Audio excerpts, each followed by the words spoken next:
The park. Once a place of joy and laughter, now it stood silent, a ghost of its former self. The swings that once carried the laughter of children now hung motionless, creaking eerily in the wind. The lampposts, which once illuminated the paths for evening strollers, now flickered sporadically, casting long, dancing shadows that seemed to play tricks on the eyes. Not a playground of laughter anymore. The echoes of the past seemed to linger in the air, a haunting reminder of what once was. The rusty swings, now abandoned, swayed gently as if moved by unseen hands. The merry-go-round, once a whirl of color and joy, now stood still, its paint chipped and faded. Night had fallen, shrouding it in an eerie silence. The trees, once vibrant and full of life, now cast long, menacing shadows that seemed to stretch endlessly. The paths, once bustling with activity, were now deserted, the only sound being the occasional rustle of leaves in the wind. The moon, a pale ghost in the sky, did little to pierce the oppressive darkness. Its light, once a beacon of hope, now seemed weak and distant, barely illuminating the ground below. The clouds, thick and heavy, moved slowly across the sky, adding to the sense of foreboding that hung in the air. Shadows stretched, twisted, mimicking monstrous creatures.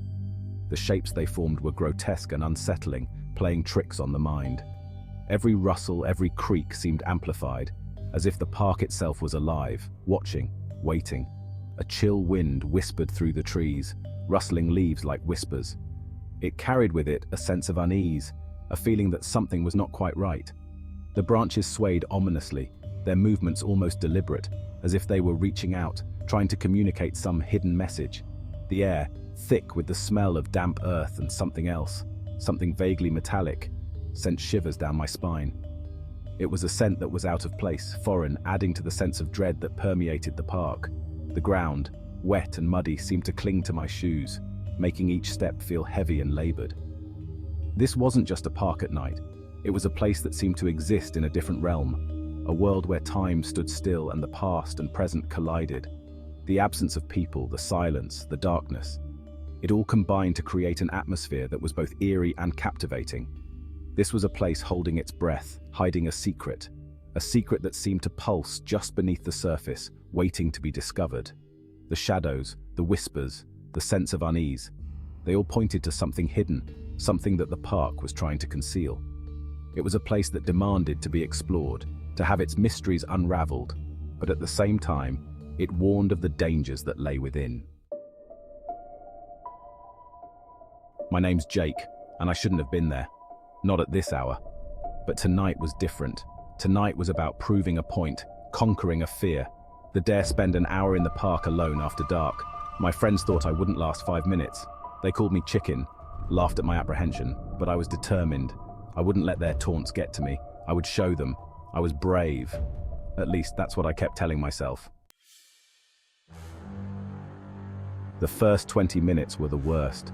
The darkness seemed to close in around me, every shadow morphing into a potential threat. The wind howled through the trees, carrying with it the whispers of the unknown. I could feel the weight of the stories I had heard about this place pressing down on me, making every step feel heavier than the last. Each rustle of leaves, every creak of the swing set made me jump. The sound of the wind weaving through the branches was like a ghostly symphony, each note sending shivers down my spine. I tried to steady my breathing, but the eerie ambience of the park made it nearly impossible. The swing set, moving ever so slightly in the breeze, seemed to be mocking my fear. My heart pounded a frantic rhythm against my ribs. It felt as though it might burst from my chest at any moment. The adrenaline coursing through my veins made my hands tremble, and I could hear the blood rushing in my ears. Every sound, every movement seemed amplified in the stillness of the night. But slowly, the initial fear began to subside. I forced myself to take deep, calming breaths, trying to convince myself that there was nothing to be afraid of. The park, though eerie, was just a park. The stories I had heard were just that, stories. As the minutes ticked by, I began to relax, my heart rate slowing to a more manageable pace. Maybe this was just a park after all. In the daylight, it was a place of laughter and joy, where children played and families gathered. The sunlight filtering through the trees painted a picture of serenity, a stark contrast to the ominous atmosphere of the night. I tried to hold on to that image, to remind myself that there was nothing to fear. Maybe the stories were just stories, tales told to scare children and keep them from wandering too far. As I walked further into the park, I tried to shake off the lingering unease. The shadowy figures in the distance were just tricks of the light, the dark clouds overhead merely a coincidence. I repeated these reassurances to myself like a mantra. Just as I started to relax, I heard it. A sound that didn't belong. It was faint at first, almost imperceptible, but it grew louder with each passing second. My body tensed, every muscle coiled like a spring. The calm I had fought so hard to achieve was shattered in an instant. A faint sound, like someone dragging their feet across the pavement. It was a slow, deliberate noise, each step echoing in the stillness of the night. My mind raced, trying to rationalize what I was hearing. Perhaps it was just the wind, or an animal moving through the underbrush. But deep down, I knew it was something more. It was coming from the far end of the park, near the old bandstand. The bandstand, once a place of music and merriment, now stood as a silent sentinel, its paint peeling and wood rotting.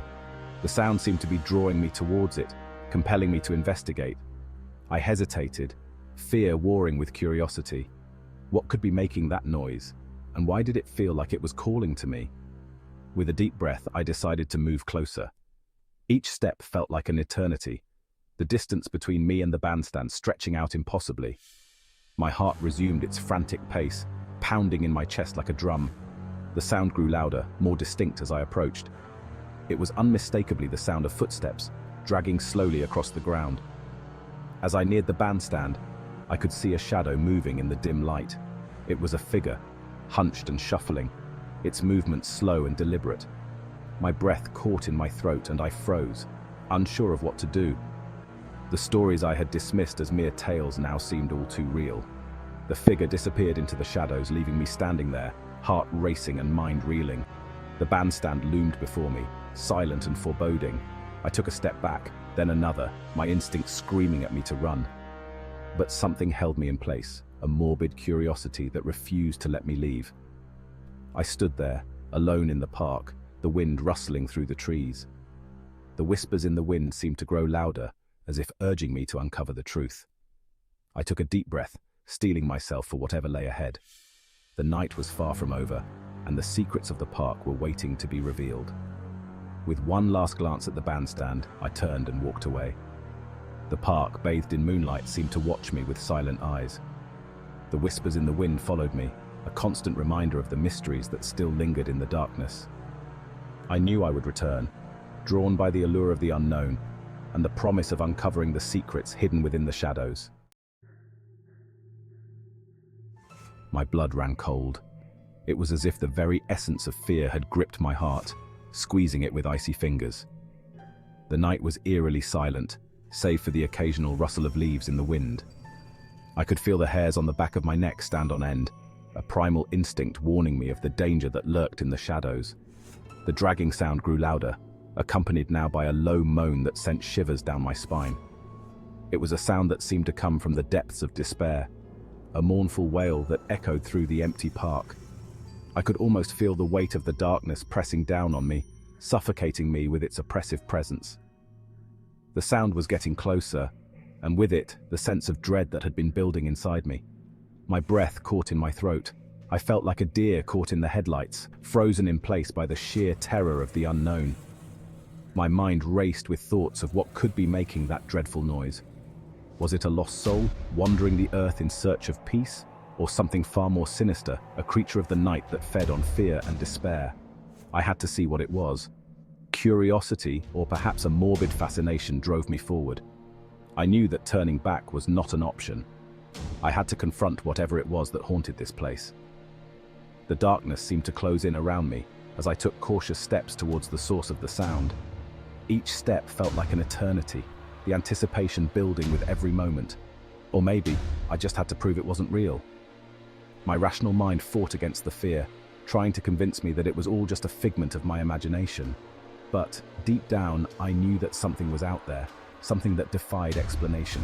I needed to see it with my own eyes, to confirm that the horrors of the night were not just the product of an overactive imagination. I crept closer, my heart pounding in my chest. The sound of my own heartbeat was deafening in the silence of the night.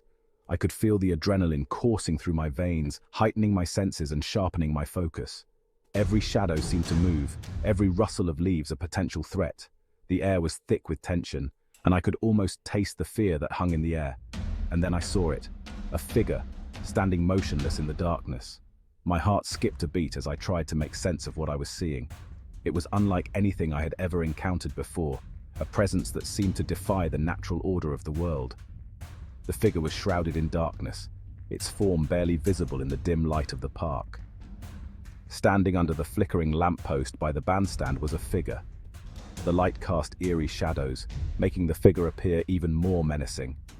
It was as if the very light was afraid to touch it, retreating in fear.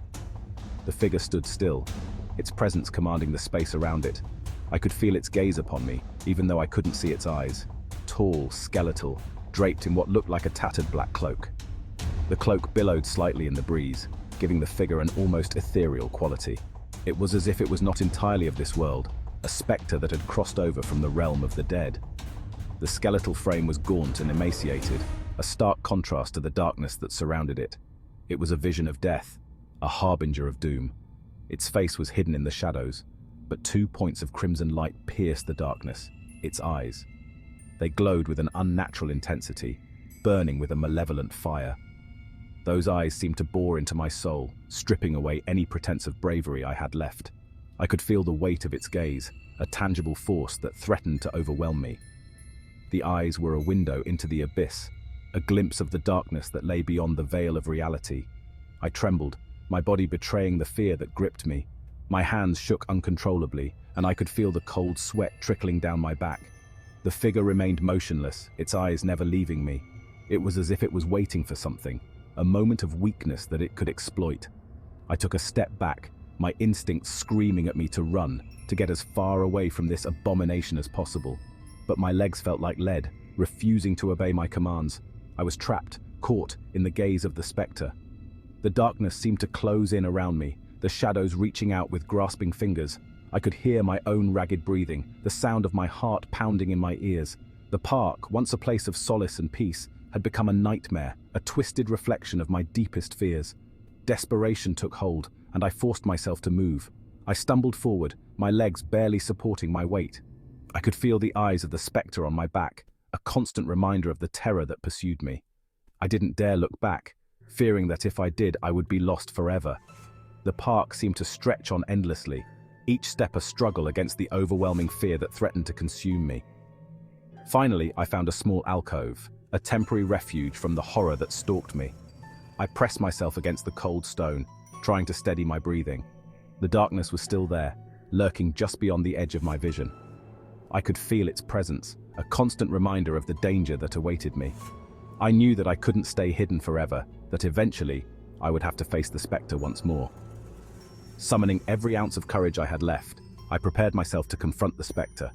I couldn't let fear control me, couldn't let it dictate my actions. I had to face the darkness, to stand up to the terror that had haunted me. With a deep breath, I stepped out of the alcove, ready to face whatever awaited me in the shadows.